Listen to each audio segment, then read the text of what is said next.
আজ world slip day. ঘুমের প্রয়োজনীয়তা আমাদের জীবনে ঠিক কতটা? স্বল্প ঘুম বা স্লিপলেসনেস থাকলে তা কতটা প্রভাব ফেলবে আপনার শরীরে? এই প্রসঙ্গেই কিছু কথা শুনে নেওয়া যাক ইনস্টিটিউট অফ স্লিপ সায়েন্সের ডিরেক্টর সোমনাথ মাইতির থেকে। নমস্কার, আমার নাম সোমনাথ মাইতি। আমি ইনস্টিটিউট অফ স্লিপ সায়েন্সের ডিরেক্টর। এবছর ওয়ার্ল্ড স্লিপ ডে থিম হলো মেক স্লিপ হেলথ এ প্রায়োরিটি। প্রায়োরিটি এতটাই দরকার হয়ে পড়েছে যে এই স্লিপ অ্যাপনিয়া থেকে লোকজন কেউ নাক ডাকা বা স্লিপ অ্যাপনিয়া যে একটা রোগ হতে পারে এটাকে কেউ পাত্তা দিত না, ইগনোর করতো। আরে আমার নাক ডাকে, আমিও নাক ডাকি, আমার ঠাকুরদা নাক ডাকে, আমার বাবাও নাক ডাকে, এটা আবার প্রবলেম নাকি? হ্যাঁ, নাও ইট ইজ, এটা সিরিয়াস প্রবলেম। এই ইস্যুটাকে প্রায়োরিটি দিতে হবে অন্যান্য রোগের মতো। ঠিক কারণ হচ্ছে এই রোগের জন্য আপনার অনেক কিছু ডেইলি লাইফে প্রবলেম হচ্ছে। শুরু থেকে যদি আমরা বলি কি কি সমস্যা হচ্ছে, ঘুম থেকে ওঠার পরই আপনি মেজাজ ভালো নেই, ড্রাউজি আছেন, অফিসে ওয়ার্ক পারফরমেন্স নেই, আপনার কাজের জায়গায় কারোর সাথে কথা বলতে ইচ্ছে করছে না, কাজের জায়গায় আপনি যেভাবে ধরুন কোনো একটা মিটিং চলছে সেখানে ঘুমিয়ে পড়ছেন, তো আপনার ওয়ার্ক পারফরমেন্সও কমে যাচ্ছে। ফ্যামিলির লোকেদের সঙ্গে আপনার ভালো লাগছে না, কোনো কিছু নতুন কিছু চিন্তা করার জন্য সেই এবিলিটি থাকছে না, আপনি সবসময় নিজের মতো করে ঘুমিয়ে থাকছেন। এর জন্য প্রায়োরিটি দেওয়া দরকার। আর হেলথ হিসেবে আপনার কি কি ক্ষতি হচ্ছে এটার জন্য?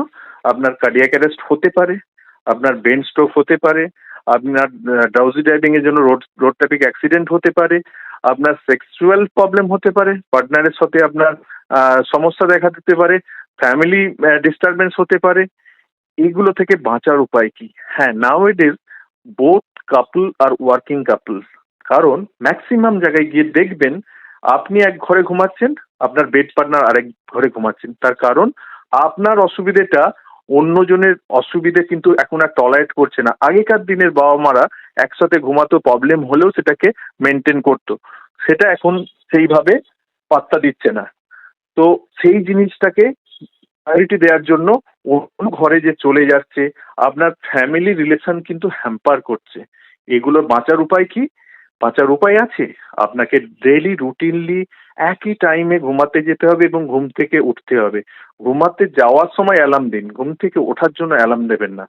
আপনার রেগুলারিটি ইজ দ্য কি। ফার্স্ট অফ অল আমাদের বডির মধ্যে একটা ক্লক আছে, সেই বডি বায়োলজিক্যাল ক্লক আপনার বুঝতে পারে যে কখন আপনার ঘুমের সময় এসে গেছে, সেই টাইমে আপনাকে স্লিপ ড্রাইভে নিয়ে যাবে। এবং আপনি কাফে, নিকোটিন, যা যা এই উত্তেজিত পদার্থ আছে সেগুলোকে আপনাকে কিন্তু একটু অ্যাভয়েড করতে হবে। দুপুরের পর থেকে তো খাওয়াই যাবে না। আপনাকে বাড়িতে এমন কিছু ডিসকাশন বা এমন কিছু করবেন না যেটা আপনার স্লিপে হ্যাম্পার করে। রুম লাইট একটু ডিম করে দিতে হবে। বাড়ির টেম্পারেচার, মোস্ট অফ দ্য বাড়িতে এখন এয়ার কন্ডিশন মেনটেন হয়, সো রুম টেম্পারেচার মেনটেন করাটা খুব জরুরি। সানলাইট লাগান, দিনের বেলা একটু ফ্রি হ্যান্ড এক্সারসাইজ করুন। মোবাইল, ট্যাব ট্যাব এই সমস্ত জিনিসপত্র যেটা ব্লু রে ডিরেক্টলি ব্রেন যেটা হিট করে, এগুলো রুমে নয়, রুমের বাইরে রেখে ঘুমান। ঘুম যদি না আসে বিছানার মধ্যে ছটফট করবেন না, তাহলে আরো ঘুম আসবে না।